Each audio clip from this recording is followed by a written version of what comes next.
I think biggest malady of today's world is that we have stopped listening. When you start listening, then you know what you need to do.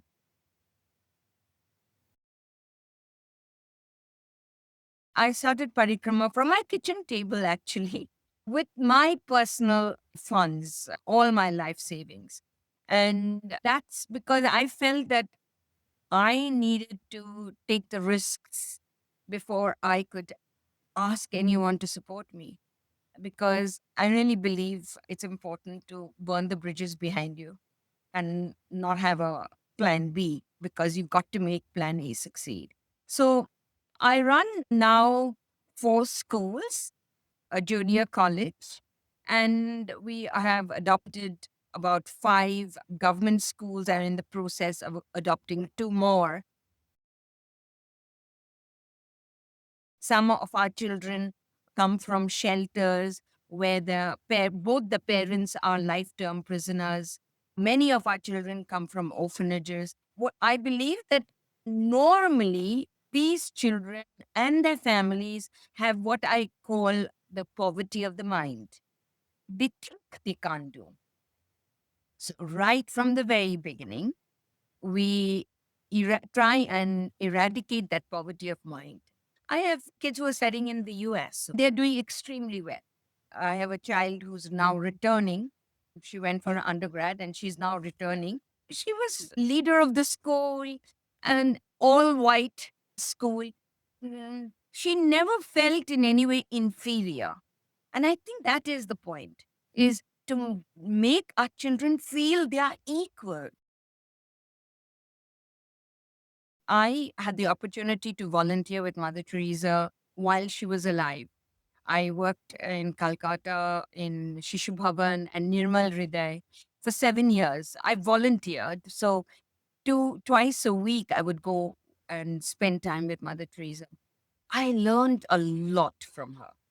I also learned that, if you really want to do something, you have that intent and what you would call these 3 Ps, your passion, perseverance, and patience, you can do a lot.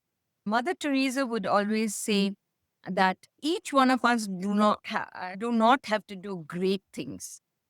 But if we can do small things with great love, that itself will have a lot of impact. I say this to my children practically every day, that it's very important to think of success without any ego, to think of failure without any fear.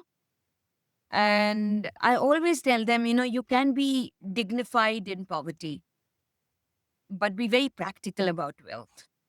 And I think some of these things I learned from Mother Teresa.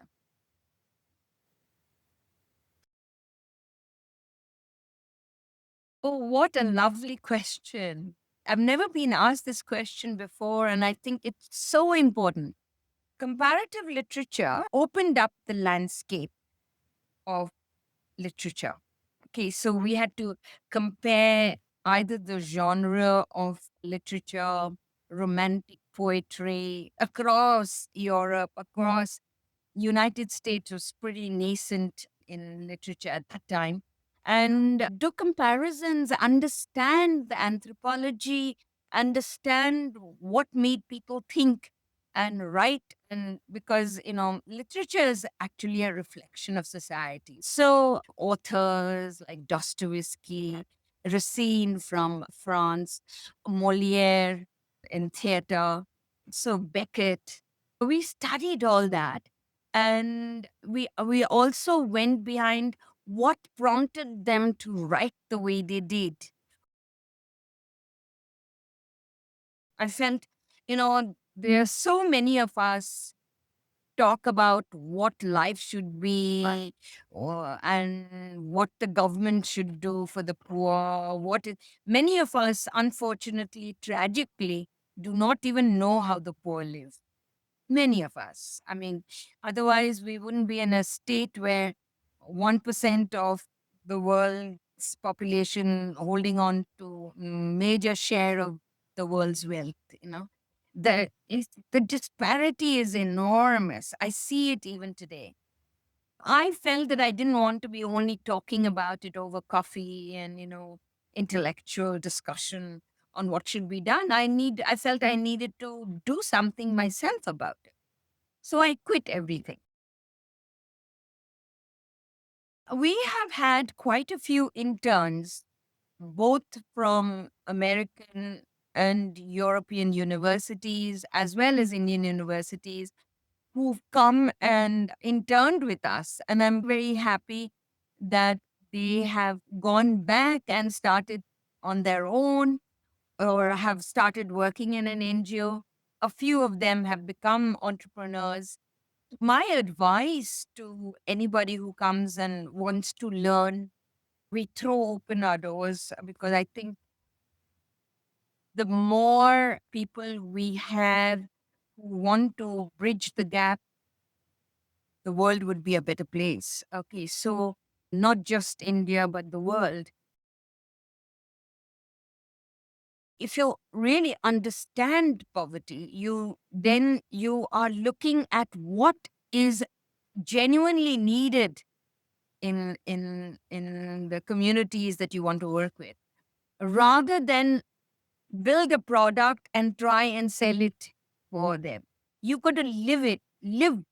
And I think that experience with that I had with Mother Teresa, working with children, abandoned children, working with abandoned people, dying destitutes in Nirmal Hriday, made me understand what is required. And one important thing, Santosh, that is required is nurturing. It is what is required is really make the constituency that we are working with, the poor, make them feel they're valuable, make them, because this poverty of the mind, this genuine feeling of worthlessness, we have to take that away, make them feel important, valuable, make them understand that we care, genuinely care, not because I think I know and therefore I'm here to help you. What you need to do. No bridge too far, no mountain too high. On Paikramon you must try, try, try. No bridge too far, no mountain too high.